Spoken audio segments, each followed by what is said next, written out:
Hello, hello, hello. All right. Can you all hear me? Not for once. Yes. Scowl for no. Yes. Thanks. Awesome. All right. Okay. Figured out what the problem was. Usual hiccups, I guess. Okay. Oh, cool. Michael's on the ball. All right. So, yeah. Where was I? I was going to show you something cool. So we've got some fun stuff. This is kind of my desktop. Where are we at? Including, this is super cool, right? Really excited about this. These are the paws of one of my students' cats from the summer semester. And her cat is a polydactyl cat, which means it has more toes than it should do. And funnily enough, oh, here's my resident pest. You're going to get puppy bombed throughout the semester, most like. I've got another one too, but she's still sleeping because she's a lazy dog. Yeah, anyway, so I also found out the world record for the number of toes on a cat is 28. So if you kind of divide that by 4, that's a lot of toes per paw, which I think is pretty cool. Anyway, that will come later on in the semester. So this is a fairly advanced molecular genetics, and it's not going to make much sense now, but it will by the end of the semester when we get to it. Anyway, let's get back to what we're at. So main purpose of, this session today, I guess, is to kind of get across. Sorry, I'm trying to mute that. Oh,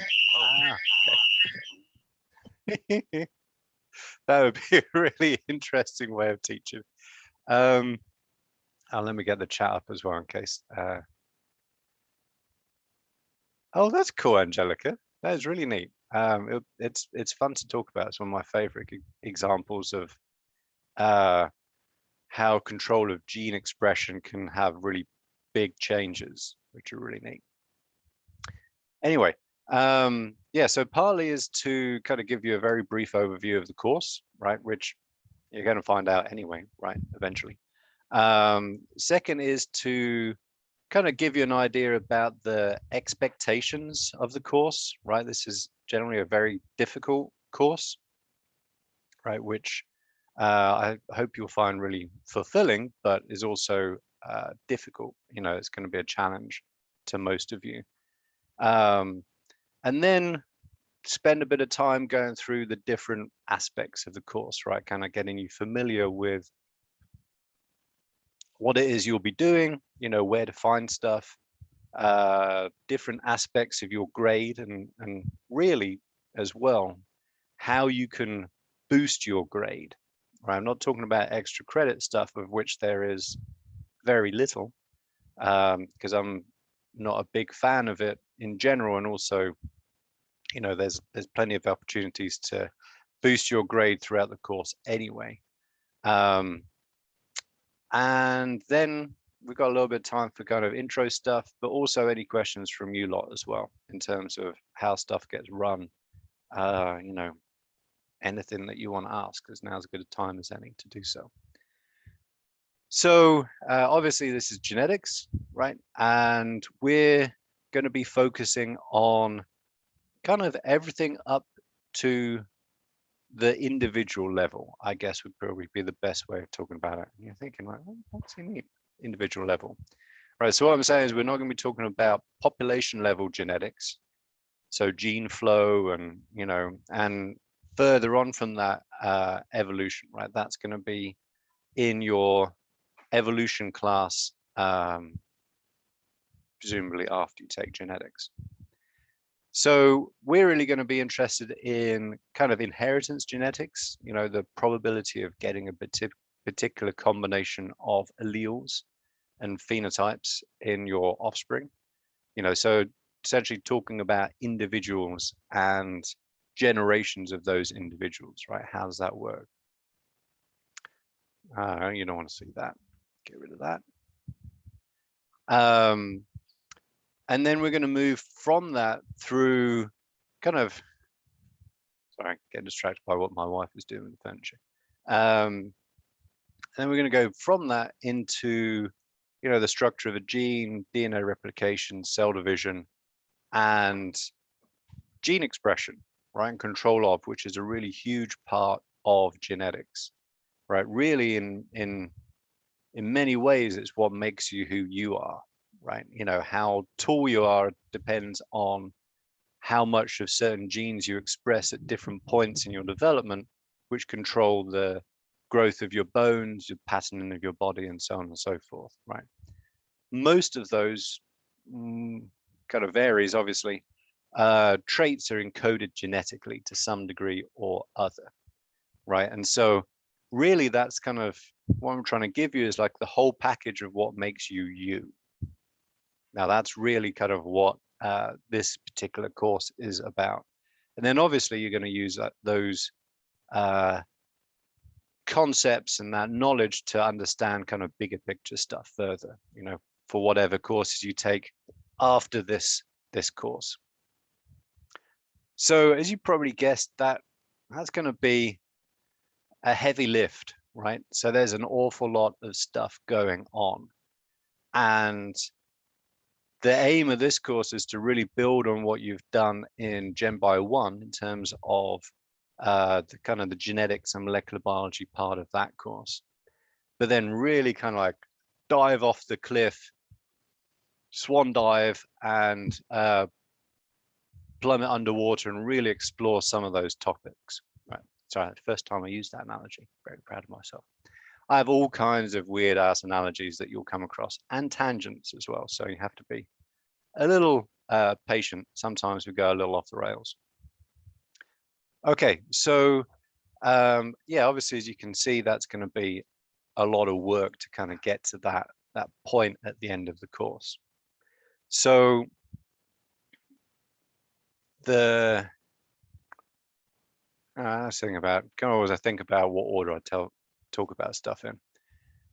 Another way to look at this course is this is really the changing over point from being, in my mind at least, from being a first year sophomore biology major and being an upper division biology major, right? So this is kind of like the tipping point essentially between the two. So up till now, you know, there's been, you know, some biology courses. They're not too heavy going, a lot of information, but you know, you don't dive too deeply. After this point, you can get like really into the weeds, like some real kind of just shy of graduate level courses. Pardon me. And I always use my own upper division course, developmental biology, which I don't teach very often, unfortunately. But that's really a kind of crazy in-depth kind of developmental genetics course, right? Which really, really gets into, you know, why you are the way you are. You know, why do I have like an arm on either side of me? Why my arm's here and not here? That kind of stuff. And really getting into the genetics of that. And so genetics itself sits kind of between those two things. And so this big aim of this course in my mind is really to get you trained up to be able to deal with those upper division courses. So when you get to them, you can go, whoa, shoot, this is tough, but you know, I've got all the skills and I've got all the practices and the habits, right, that will allow me to be successful at that course. And so the big part of this course is being organized. There's going to be a lot of stuff going on. This is really a fire hose of information, right? And once I turn it on, it's not going to get turned off until, what does it be, the 30th of November, right? With a little break for Thanksgiving in between, right? It is a constant outpouring of, you know, genetics and concepts. And oh, here she is, finally got her ass out of bed. Until we finish, right? And so there's a bunch of stuff on the way. There's going to be 4 different exams. Oh, and one of my daughters has arrived. For exams, there's no final as such. There is a final exam, as in it's the last one, but it's not a cumulative final. So there's 4 exams spaced equally throughout the course, right? So you're constantly going to be studying and revising for exams. There are homeworks which are really there to kind of help you study for the exams and also get you some points towards your grade, right? So they're kind of guided study in a sense, right? They're not assessments, they're really there to help you. But those are bang, bang, bang, bang, bang. You know, there's 8 of them spaced throughout the 16 weeks of the semester. And also in lab, which, you know, obviously isn't, I might not necessarily be teaching you that personally because there's a bunch of sections. But lab is a similar deal, right? You're going to have assignments every, it's going to be weird, like 2 weeks, I guess, because of the weird ass way we're teaching it this semester. And you have to get those done, right? So you've got to keep on top of your stuff. It is a constant work, right? It's like literally being in a job, right? You got to show up, you do your stuff, you do your work afterwards, you kind of get your work done on time, deadlines met, things like that. And so one of the first things that I tell people is get some kind of calendar software, right? You can actually see there's a reminder that I have to teach genetics. Right? I know I have to teach genetics because it's 9:30 on Thursday, but I put it in anyway, right? And so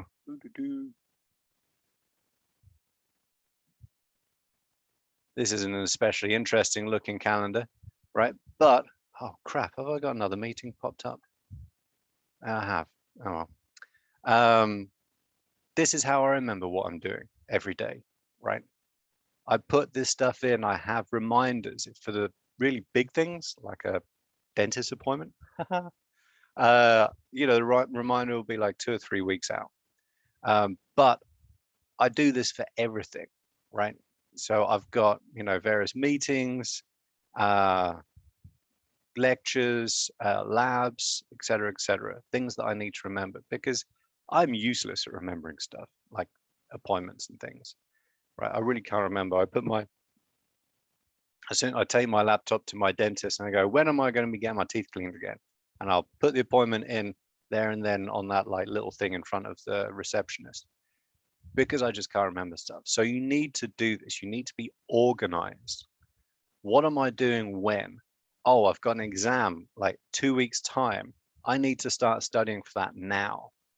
I can't wait until the day before the exam and go, oh shit, I've got an exam tomorrow. I better study for that because you will not do well, right? This is all about good habits, you know, going over your notes every day, going over the PowerPoints that we have, you know, did you get everything, right? Is it all there, right?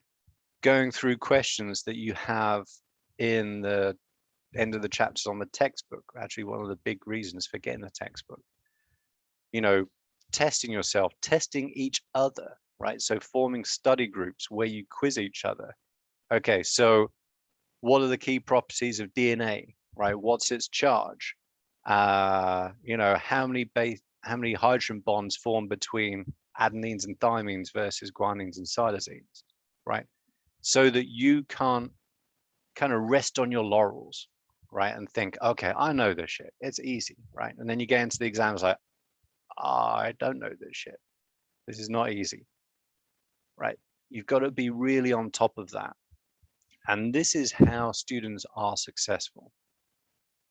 You don't have to be super smart to be successful at genetics, right? It's not a class for geniuses.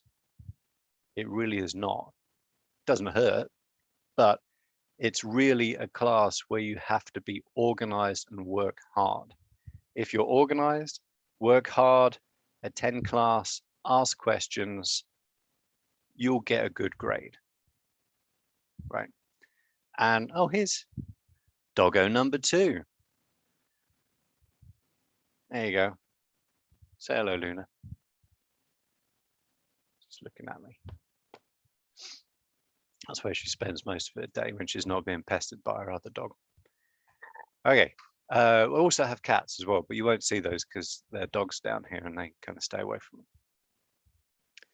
Right. So, and I'll be completely honest with you here, and I try and be honest with my students because that's, I think, the best way I can help you. I can typically predict who will pass this course with a C or better, right? Within 2 or 3 weeks of the beginning of the course. The way I can do that is those students will be in Zoom every class, right? Not necessarily the camera on. I don't particularly bothered about that. If you want to do that, that's great. If you don't, that's fine too. They ask questions and they stay on top of their work. Those 3 things equals C or better, right? And I wouldn't say it's as simple as that because obviously there's a lot of work involved, right? It's not simple, but I can typically figure out who way ahead of time, even before the first exam, is going to pass this course, right? And so those are the recipe for success. It's not any way in which I try and, divvy up students or, focus on these students versus these students. It's simply an observation, right?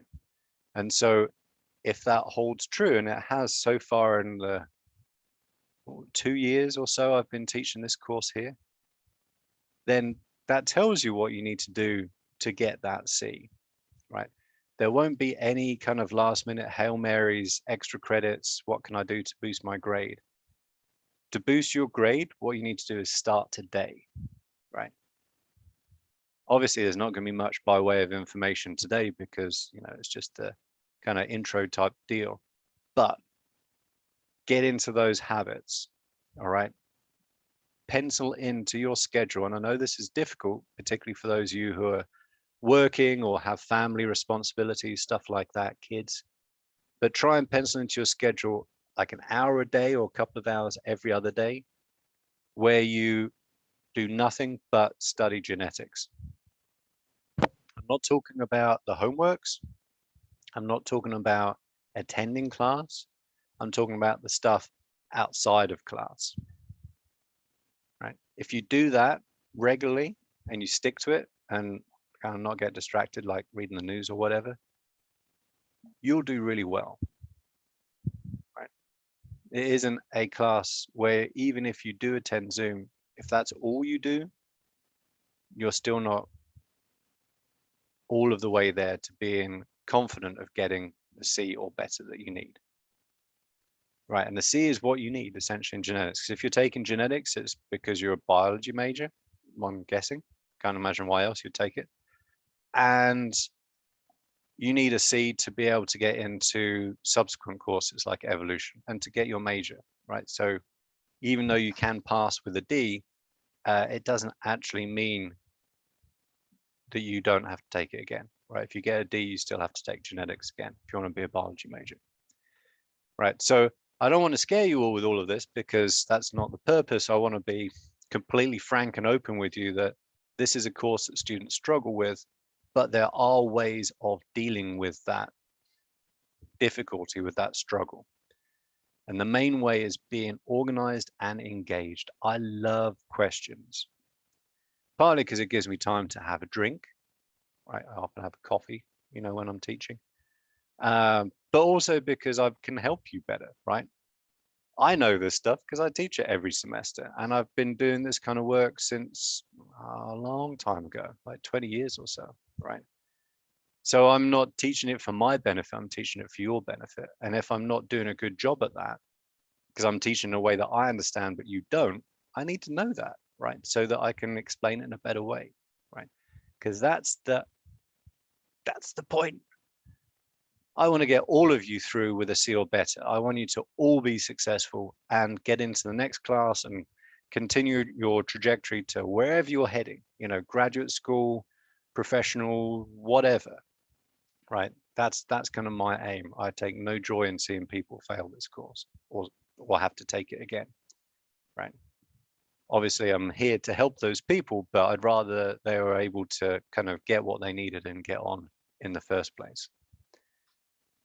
Okay, so that's kind of like the general spiel, right?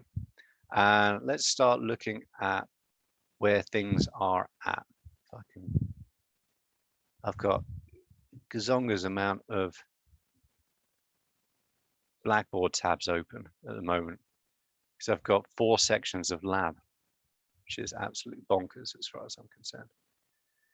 Okay, so this is the Blackboard page. My apologies to everybody for screwing up the schedule and syllabus. Every time I've taught this prior, the 600 section has been Monday, Wednesday, Friday. And this semester, for some reason, who knows, they changed it to Tuesday, Thursday. So yeah, my apologies for the confusion. I've since fixed that. Can't remember who it was. Maybe Angelica or Angela. Can't remember. Again with an A. Let me know and help me fix that. But anyway, the syllabus is updated.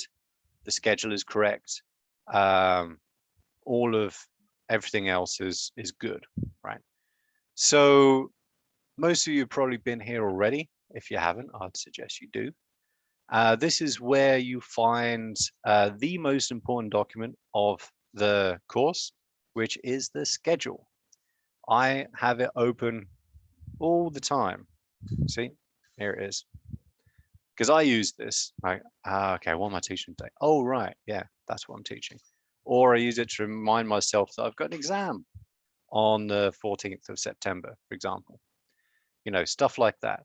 For you lot, it contains all of the dates and important information you need for your calendar. So obviously it covers what we're going to be learning on any particular given day. This is useful because that will give you a heads up about what we're going to cover roughly. Sometimes we don't stick completely to the plan. So you can have a look at those PowerPoints, maybe listen to the audio recordings while you're driving to and from work or campus or whatever. Right. It has obviously the kind of the big ones, right? When the exams are. So here's the first one, second, third, and fourth and final exam. Again, it's not a final in the conventional sense. It's the last exam, right? So essentially we have 4 sections of our course. We have kind of Mendelian inheritance. We have non-Mendelian inheritance and DNA replication. We have gene expression. So what people call the central dogma, basically.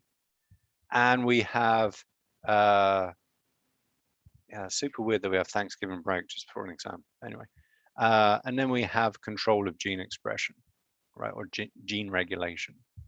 Sorry.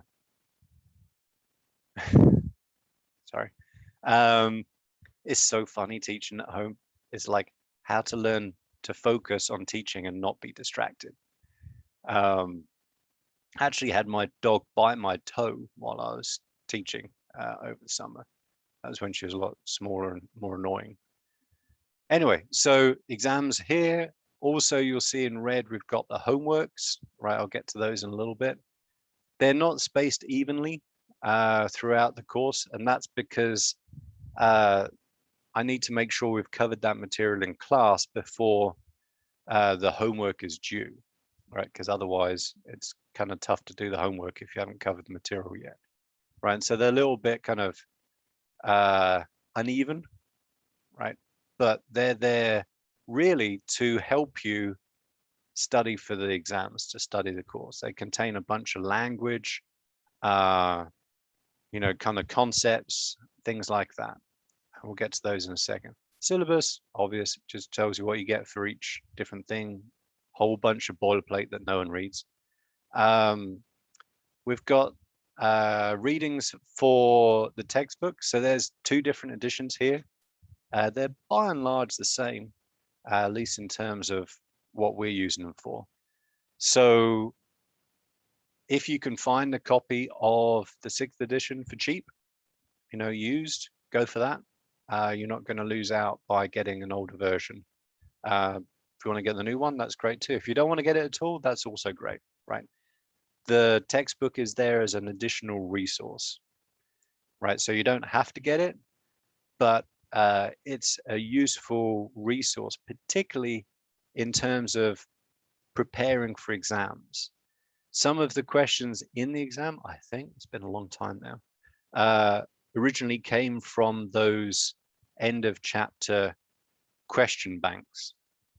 Not all of them, but some of them, right? So you can actually do a good job preparing for the exam by quizzing each other, ideally, or maybe getting your sister or brother, mother, father, daughter, son, whatever, to kind of ask you those questions. But that's a really, really useful thing to do, right? I actually do strongly recommend that. And there's also a list of the things that I expect you to have learned by the time you finish this course, right? So this isn't split up by section. It's for the whole course. But you can see it kind of goes under a variety of kind of subheadings. Let me see.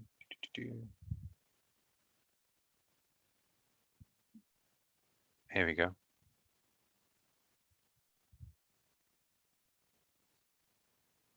So it is actually split up under the different exams, right? So these are all the things that you should know, right? There we go. Before we get to take exam one, right? 34 different things. And so these pretty much cover the material that we will be learning for exam one. They cover what's going to be on exam one. And so there'll be a very useful guide for you to go through and go, okay, do I understand the difference between sex determination in Drosophila and mammals, right? They're both XY. You know, I'm XY. Adriana, just to pick on someone, is XX, right?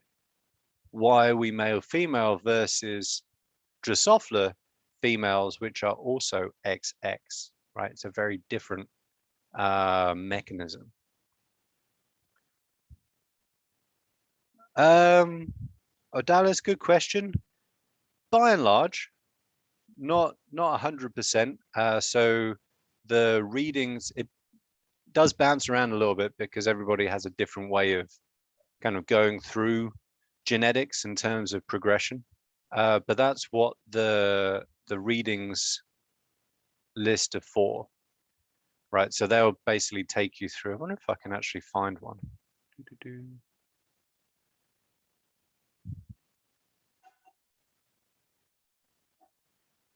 Let me have a look. You get like kind of a tour of my hard drive here. Come on, open up. Ha ha ha. Oh no, that's not there.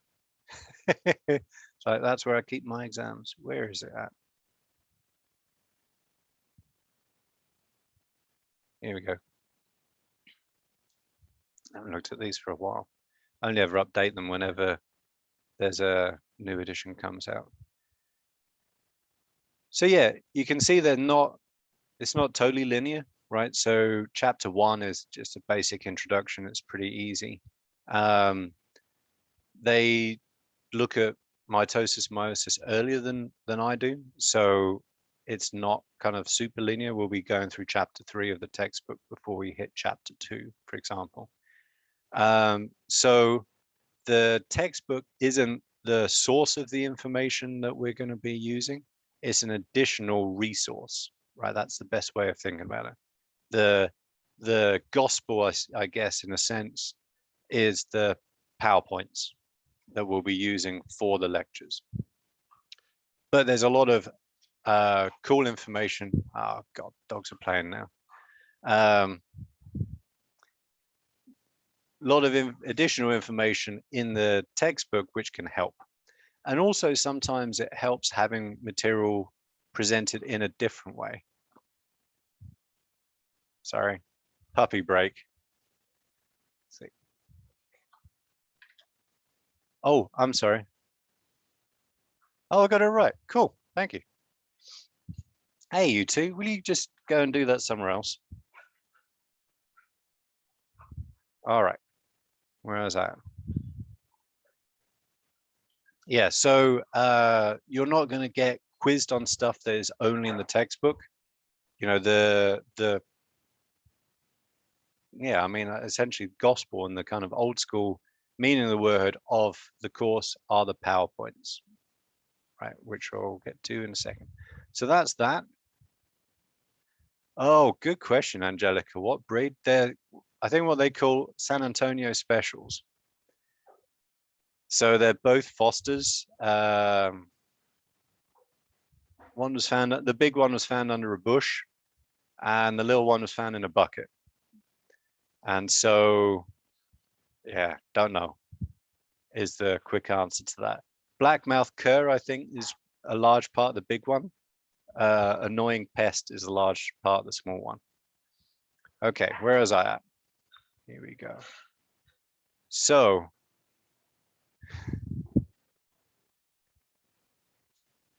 anyway, so getting on to the course content. I'll have to go put them outside in a little bit. This is where all the info that we're going to be using is found, right? So the PowerPoints are all here. I strongly recommend you at least have a look at these before class where we cover them. Part of that is so that you're familiar with some of the terms. Some part of that is that it might point out stuff which you need to chase up on a little bit, so you're going to be in the zone for the class, right? One thing I want to get across is that you're not going to understand everything in class, right? We have a lot of information, a lot of different concepts. You'll be in, you know, I try and give you time to make notes, things like that. And that's actually one reason why it's helpful to have people with their cameras on, because then I can see whether you're still writing and stuff. So don't expect to understand everything fully at the end of the class. The more you do before class, the more likely that will be, but you'll still be completing that process after class too, right? Not just what we're doing today, but what you did yesterday, what you're going to be doing this afternoon or tomorrow, right? So these are all the latest versions of the PowerPoints. As you can see, we've got a lot of stuff to go through, a lot of different topics. Actually, we've got over one per week. How about that? If they get changed, and sometimes they do, I'll add new information or tweak stuff, I'll upload a new version as soon as class is finished, or before class for the next day. So the questions in the exams will only be from the material in these PowerPoints or what we cover in class. The majority will be from the PowerPoints. There will be some that come from what we talk about in class, right? That might not be on the PowerPoints. That's why it's really important to attend class, not just so that you get that information, but so you can have the opportunity to ask me questions about it, right? There will be no questions solely from the textbook or any other source, right? It's almost entirely the PowerPoints with a few extra kind of sprinkled in from what we talk about in class. Those tend to be like a light sprinkling, it's like kind of like the liver flakes that put on the dog's kibble, because I don't want it to be a case of, oh, I said one thing once and you're kind of scratching your foot or taking a sip of coffee and you missed it, right? It's not like a kind of prop your eyeballs open and never shut them until the end of the class kind of deal, right? It's usually stuff that we cover in some depth in the discussion that's important, right? So I'm not trying to catch you out. It's not kind of me being sneaky or anything like that. If you wish to, there's also particularly if you want to go to sleep, don't do this while driving. It would be a bad idea. But if you wanted essentially a walkthrough of those PowerPoints, and some students really like these, some never use them. It kind of depends on you. I've basically made like audio walkthroughs of almost everyone. I think the last, yeah, pretty much everyone of those PowerPoints, slide by slide. So this is what I'm talking about on this slide. This is what this slide is all about. This is what this slide is all about. They're not super uber up to date, particularly the later on ones, like control of gene regulation and transgenics, because material changes from semester to semester, and I don't always keep up to date on the walkthroughs. But the majority of what we're going to be covering is covered by these. I think like it's kind of like an old fart version of a podcast, I guess, would be one way of looking at it. So again, don't have to use them, but if you want to use them, they're there for you. Angelica, I don't know. That's got to be even more boring to do than to listen to me, though, surely. Oh, not so that they're not boring. No, they're super interesting.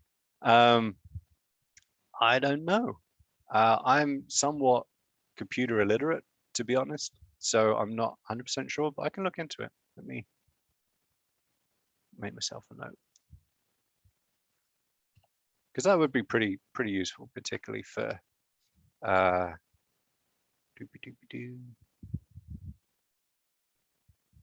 know that there are, because I've had students who need that for their DSS accommodations.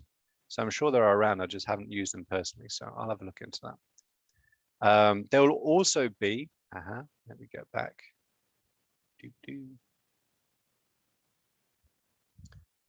There's nothing in here right yet, but actually, let's go into a new tab. I already have like 30 open, so what's one more? Come on, go away. Come on. That one. Where are we at?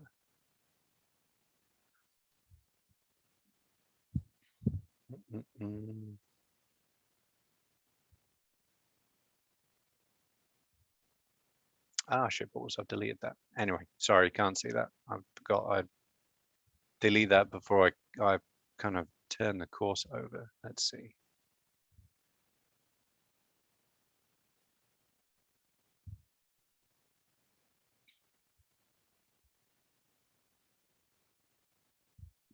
Here we go.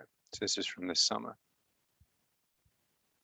So this is where I put all the chat sessions. So all these kind of cute emojis and stuff get put here after class as part of the Zoom recording thing.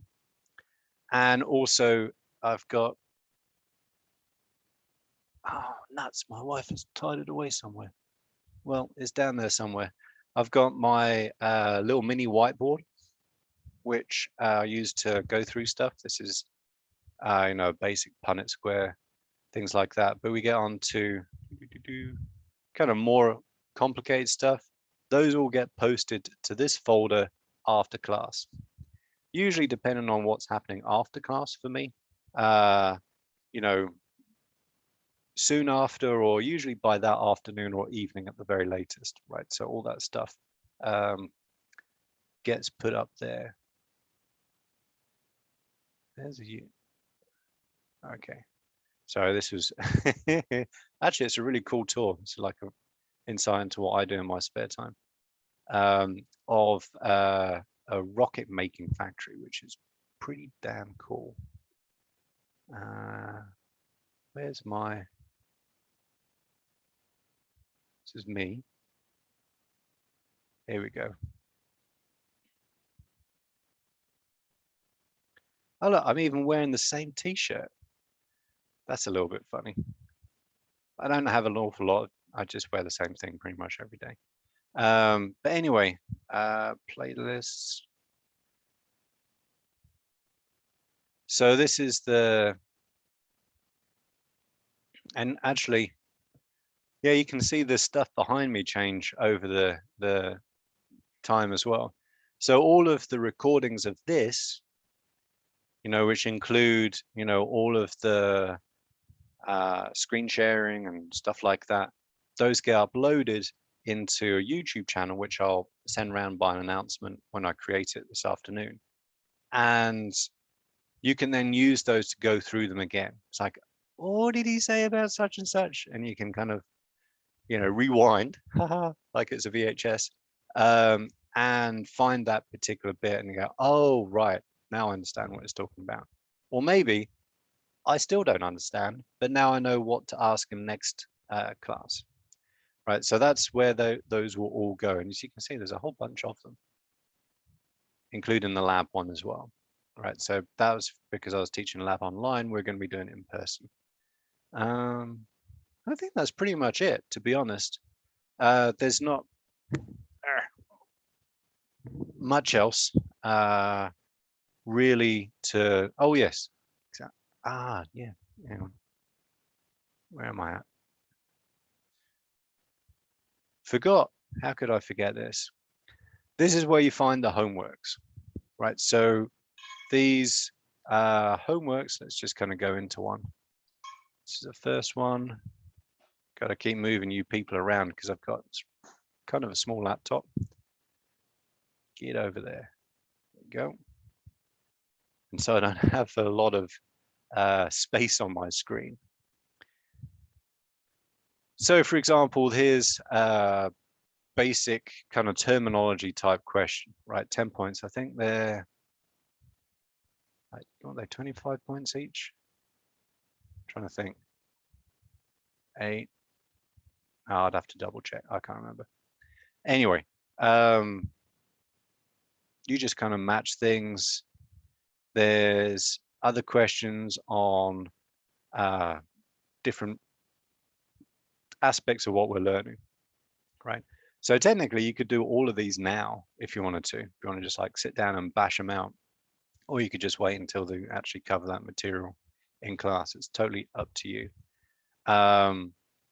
But this is to get you really kind of going through the stuff that you learn in class, right? In a different way too, not just a repeat of what we've covered in class, but making you think about this in a different way to how you learned it in class. And that's all part of that studying and revision process, right? And so these are not intended to be assessments, right? They're not really tests. They're they're like little mini study sessions for you, right? And the aim is for you to get full points and start kind of putting those points away to your, oh yeah, they're 25 points each, just remember now, towards your overall grade, right? So these are 20% of your lecture grade. Each exam is worth 20%, right? So these are the ways that you bring up your exam scores, because typically the average result, average grade percent, I guess, for the exams is hovers around 70%. So obviously there's a lot underneath it as well as some over it as well. And so people struggle with the exams because they're tough, right? There's a lot of information to learn. There's going to be a lot of like variety of questions of varying difficulties. These homeworks will help you bring that grade up. Your lab also will help you bring your grade up, right? If you're getting, a C maybe in class, you're almost certainly going to be able to get an A in the lab, right? That will bring your grade up to potentially a B, right? Questions from Clarissa and Sophia. Clarissa, the questions are the exams are 40 questions long. You have the same, you have an hour and a quarter to take them. Good question, actually, kind of reminds me of stuff I need to talk about. There will be in Blackboard, which was the question Sophia asked. And actually, you can probably even, do I even have them here still? Oh no, they're not here. Let's see.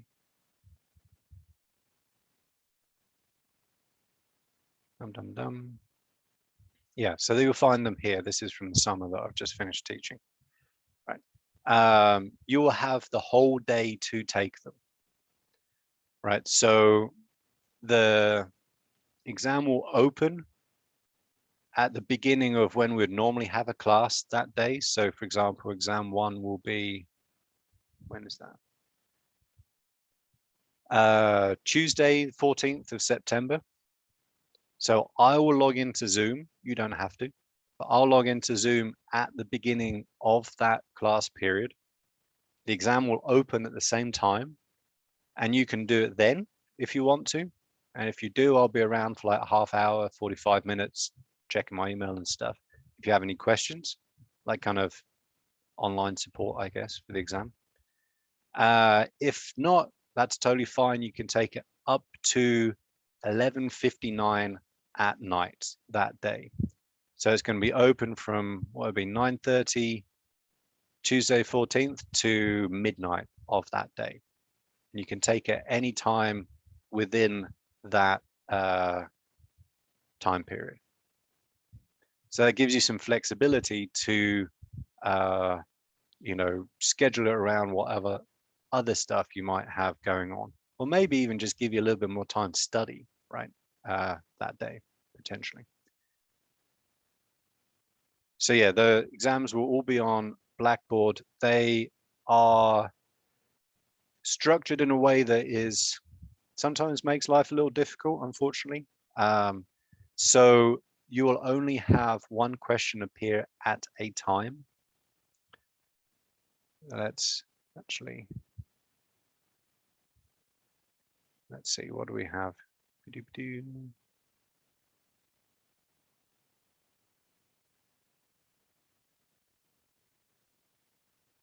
Let me move this out of the way so I can actually see what I'm looking at here. All right, so here's an example. They all have the same number of points. They are not the same difficulty, right? If you cross together two plants, one expressed in dominant and the other expressed in recessive, and got 94 dominant and 101 recessive, that's a back cross, right? So that's basically trying to figure out the genotype of the dominant individual, right? And if you have 50-50 recessive and dominant, that tells you that that individual is heterozygous.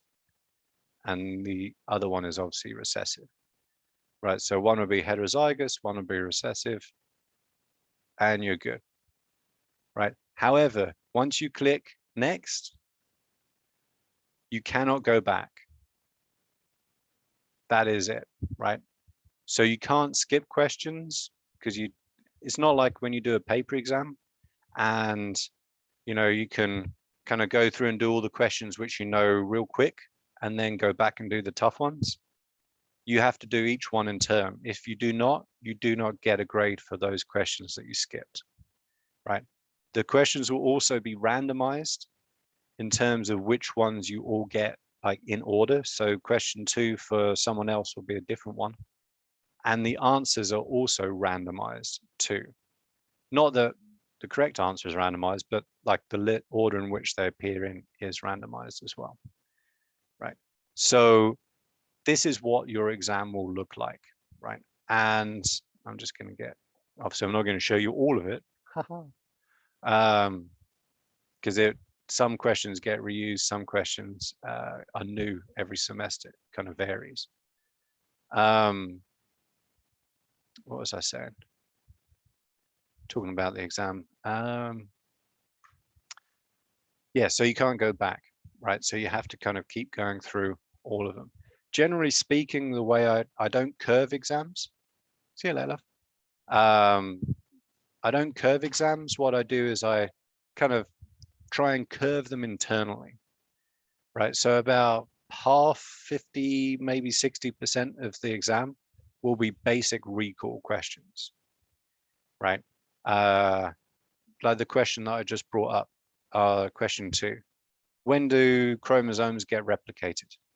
Right, they get replicated in the S phase, synthesis phase of cell division. It's just clink, like that. It's just a fact, right? Stuff that you should know. Stuff that you can also look up as well, right? So if you don't necessarily have the time, right? So don't rely on that. Being an open book doesn't make this any easier, right? This isn't in a kind of regulated browser or anything. It is just on your computer or phone or whatever, right? So technically you can look up the answers to some of these questions, but you don't necessarily have the time. But those questions should be ones that if you've done your job, oh, give me a second, Sophia, I'll answer your question in a moment. You eating. If you've done your job studying for the exam, when you get those questions, you just like bang, bang, bang, bang, bang. You should be able to do them in the time it takes you. That one, right? 30 seconds or less. Right. They should be not easy, but straightforward. Okay, so those are the ones that you should all get, right? As long as you've done a modicum of studying and attending class and things like that. Now, 30% or so will be kind of tougher questions. The first question I showed you about being a back cross kind of falls underneath that category, right? So there you're going to have to understand a process and use that to work through a problem. Okay, so I know that if I have a dominant and a recessive and I cross those two together, recessive is going to be, I'll get to yours in a moment, Jess, I think. I know the recessive is going to be homozygous recessive, right? And so if I get 50-50, well, that means that the other parent has to be heterozygous. That kind of question, right? Where you might be working something out, you might be kind of inferring something from your knowledge about a concept. So you have to understand the process that is you're being quizzed on. And then the remainder, those are more difficult questions, right? Those are ones where I might give you a starting piece of information. Okay, you have these parents. I might give you the end piece of information, which is typically the answer. And you're going to have to fit something in the middle. So for example, I could give you a bunch of data and I could give you a bunch of p-values. You're going to have to do a chi-squared test to figure out what p-value matches those data. That kind of question will take you much longer. That's a 5 to 6 minute question, right? So you can see that you can't spend the same amount of time on every question, even though they are worth the same, just because that makes my life a little easier. They are not equal difficulty. So that's kind of how I curve the exams, essentially. Going back to questions in the chat. Was that Sophia? Free response questions. Not quite sure what you mean by free response. They're all multiple choice or multiple answer questions. There are no kind of filling out, typing stuff in. It's all kind of like the stuff you get on a Scantron, essentially. No, so no short answer at all. It's all online, graded automatically. But that doesn't necessarily make it any easier, right? So don't kind of get too comfortable. The first one will be a little of a shock. Just quickly for, is that Jess, J-H-E-S? I think that's how I would pronounce it. I'm not sure if that's right or not. Yes, lab is in Madler 322. It'll start next week. I'll send a announcement round for all of that stuff in a little bit. Oh yeah, and the final thing about the exams, when there are multiple answer, so I'll always say pick all that apply, right, is the clue. So if it's yada, yada, yada, yada, yada, pick all that apply. I'm telling you that there's more than one correct answer, right? So that's a multiple answer question. For that, there is a penalty for picking the wrong answer.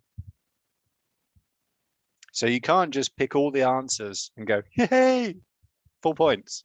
Doesn't work that way, right? The penalty is not large, right? It's usually at most 2/3 of a correct answer, give or take. But it is there. So you have to be pretty careful about which answers you select. There will be a bunch, several of them will be like, oh yeah, it's this one, this one, this one. Yes, Louise, good point. You do get partial credit for the right answers chosen. So that's kind of the balance, right? There will be, let's say, out of 5 answers, and 3 are correct or 4 are correct, let's say. 2 of those will be obvious, tick, easy peasy. Then the 3rd or maybe the 4th, you might be like, am I sure? Am I not sure? Right. So you need to weigh up, do I want to go for that one and get that extra bit of partial credit, or do I not want to risk getting it wrong and get a little bit off my answer? So that, and again, that comes back to knowing your stuff really well, right? So again, that's where the benefit of studying comes in, right? Because you'll be much more confident that's the right answer, right? And so the whole negative credit part for the wrong answers won't be as much of a concern. So yeah, but you do get partial credit and it's split evenly. So if you get 2, there are 2 correct answers, each one's worth 50% of the overall points for that question. Okay, I've kind of talked enough. Does anybody have questions? Questions? Other than those already posted up in the chat, which are awesome. Thank you, everybody.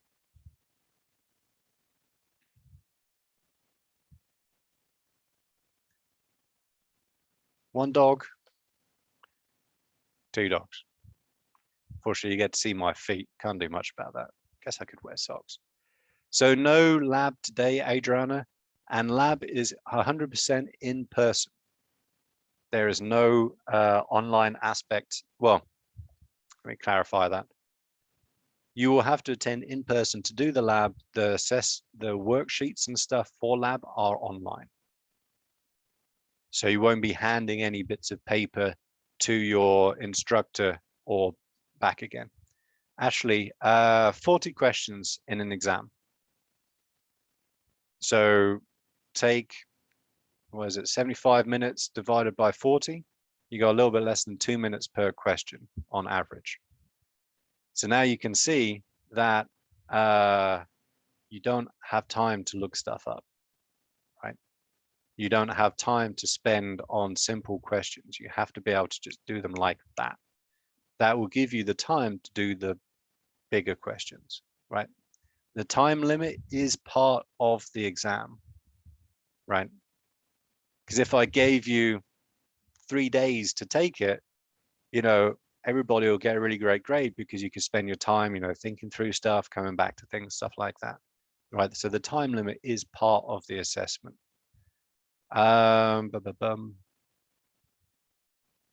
Question about the lab format. Get back there. Okay, Mika, yes, it is 1 week on, 1 week off. So essentially you're doing the whole semester's worth of labs in half the number of lab sessions. It's going to be crazy. I know, Jacqueline, that's exactly my reaction to it as well. And actually, I thought that it was going to be back to normal because we were told it was, and then we were told it wasn't. And we're back to the crappy format that we had in spring, which sucked. But it's what we got to do. So that's how we're going to do it. So when you're on, which will be next week, will be the odd sections, which will be section 1, 3, 5, and 7. We'll be attending next week lab, whichever week that day of the week that you're attending on. And the following week will be the even sections. And back and forth, back and forth, back and forth. Yeah, I know it's going to be absolutely crazy. I'm sorry about that. I was really, really hopeful that it was going to be back to normal for labs because of a whole bunch of the stuff that the university decided to change, and then they decided to change back again. So unfortunately, it is what it is. We'll make it work. It's going to be pretty intensive, but on the plus side, you're going to have a week off from lab every other week. So not quite the same, but not terrible either. Let me just expand the chat. I love this chat box. It's super handy. Kiana, labs are Tuesdays, Wednesdays, and Thursdays. It depends on when you have your particular lab. So my labs are Tuesday and Wednesday morning. Ruth Chan's lab is Wednesday afternoon, and Maurice Penny's lab is on Thursday. So it depends on who you have for lab instructor. So if you're in sections 1 through 4, that's me. And I can't remember who does the other, which ones are responsible for the other numbered sections. One thing too is be nice to Ms. Chan. This is the first time she's taught it, if you have her. And it's a crazy way of teaching lab at the best of times, and she hasn't done it before, so be kind to her. She's figuring it out as she goes along. Adriana, yeah, you can use whatever you like. I don't know why your laptop video might not be working. It might be something to look into. But you use whatever works for you. You can actually do both. Have your phone, and then you have your laptop for typing notes and stuff. Odalis, I think I got that right again, not sure. I'd have to check your message earlier. I coordinate all of the lab sections. So the other 2 lab instructors have exactly the same lab section and assignments and so on, and information that I do. I pretty much take the lab and give it to them. Mr. Penny has taught this for a couple of semesters, so he knows pretty much what he's doing. Miss Chan, I will be working with every week to make sure that she's on top of what she needs to do for the lab. So the aim is to make sure that you all have the same lab experience, whichever section that you're in. So yeah, we do make sure that everybody teaches it the same way. You're not going to be hopefully left out if you're in someone else's lab section. Marilyn, trying to keep up. For lab, you need to bring a lab coat. Lab coats will not be provided, and you cannot rent them because of the whole COVID stuff. So you don't need one for your first lab, but you will need it for your second. So if you go on Amazon, tappity tappity tap, and buy one if you don't have one. If it doesn't come in time for next week, it's not a big deal, but make sure you have it for the second lab after that. Maricela, no, you do not need to buy any materials for lecture or lab other than a lab coat if you don't have one already. But the textbook can be really helpful, particularly the questions at the end of each chapter. So when you have that guided reading, it says read chapter 2 for mitosis and meiosis. At the end of that chapter will be a bunch of questions that will quiz you on what you know. And so oh yeah, thanks, Adriana. You can get lab coats from the bookstore as well. The biggest deal in taking exams, you have to figure out what you don't know before you take the exam. The exam will show you what you don't know, guaranteed, right? And you'll be asked stuff in potentially different ways in which you learned it. Same material, just different ways of looking at it, right? So you will find out what you don't know in the exam. That's not when you want to figure that out though, right? Because by the time you figure that out, it's too late, right? You've got your grade for that exam. Try and figure out what you don't know before you take the exam. And that's actually not a trivial deal, right? It's really not. Figuring out what you don't know is not easy because you think you know stuff, right? So you have to figure out ways of how do I find out what I don't know? One way is trying to just write out a process without any recourse to your notes or the PowerPoints. Can you actually work through the whole process of translation without referring to your notes? You go, okay, we've got initiation. Shit. What does the small subunit bind to? Okay, that's something you don't know, right? Or, okay, you know, let's work through a dihybrid cross. What happens at this point, right? That will show you what you don't know. So that's one way of doing it. Trying to answer questions from the textbook or online, you know, you'll find various quiz banks and stuff like that online if you go looking for them. You've got to figure out what you don't know before you are asked what you know. It's really important. Because a lot of times, you know, when I go through exams with students and they're like, you know, how come I just didn't do very well in the exam? And it's like, well, let's go through all the questions. And you kind of go through and they're like, oh, yeah, I remember you talking about that. So that's good that you kind of know that now, but you really need to know that before the exam, right? Sometimes you're just not going to get a question. That's fine. You know, sometimes it's like, can't do it. Not going to happen. Those should be, you know, small numbers though. I think that's about it. I think I've answered everyone's questions.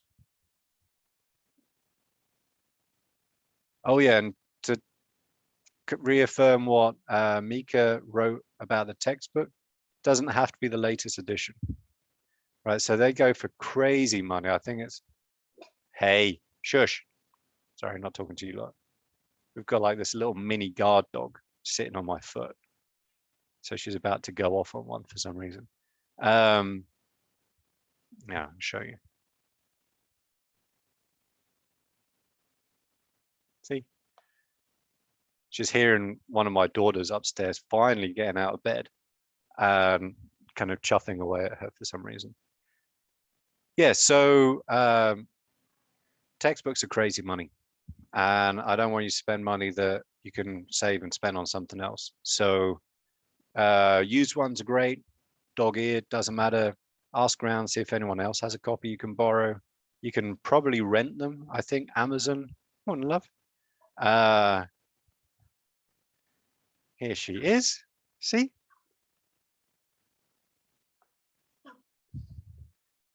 Finally got out of bed, it's only 10:40.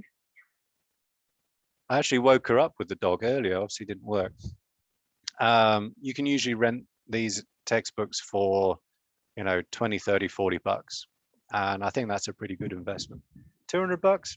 I'm not so sure, but you know, price of a bunch of coffees at Starbucks doesn't seem too bad of a deal. And that's pretty much it from me. I did mean to get to a bit of a PowerPoint, but I'm actually kind of happier to spend time answering questions instead. Daniela.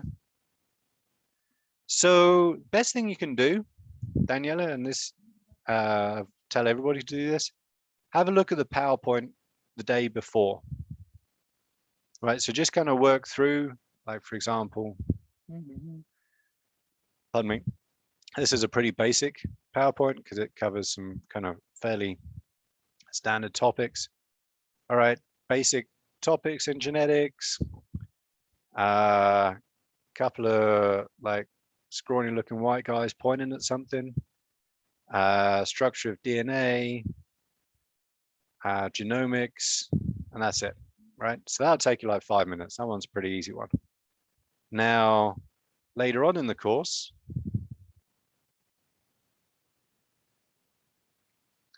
this is a big one. This is like 2 lectures worth of stuff. All right, there's a whole ton of stuff in here, right? So going through this, and don't expect you to read any of this, right? This is just for illustration. will give you some familiarity with what we're talking about in lecture, right? So that when we talk about it in lecture, it's not the first time you're coming across it. Because what I really want for these lectures is them to be, I don't know, like 75% lecture, 25% office hours and questions, right? So if you can bring with you like list of questions, that's actually my glasses prescription, to ask, like, oh, when you talk about like the charge of histones, like, what do you mean? How is that important? Okay, then we can talk about that in more detail. We can answer that question. You'll understand it better, right? So kind of do some work before time means you'll get more out of the lecture when we go through it. Because really what I can offer you is not reading through this stuff, because you can read just as well as I can. What I can offer you is how to interpret and understand that stuff, right? How can I teach it to you in different ways, which will make you go, ah, I understand what you're talking about now, right? That's really the biggest benefit I can offer you, right? Because you could actually learn genetics online if you wanted to, like Khan Academy or whatever, right? You don't really need me, right? But I can help a lot in explaining different things in ways in which you can understand them. So the more that you do ahead of time, the more you get out of, you know, this process. Cool.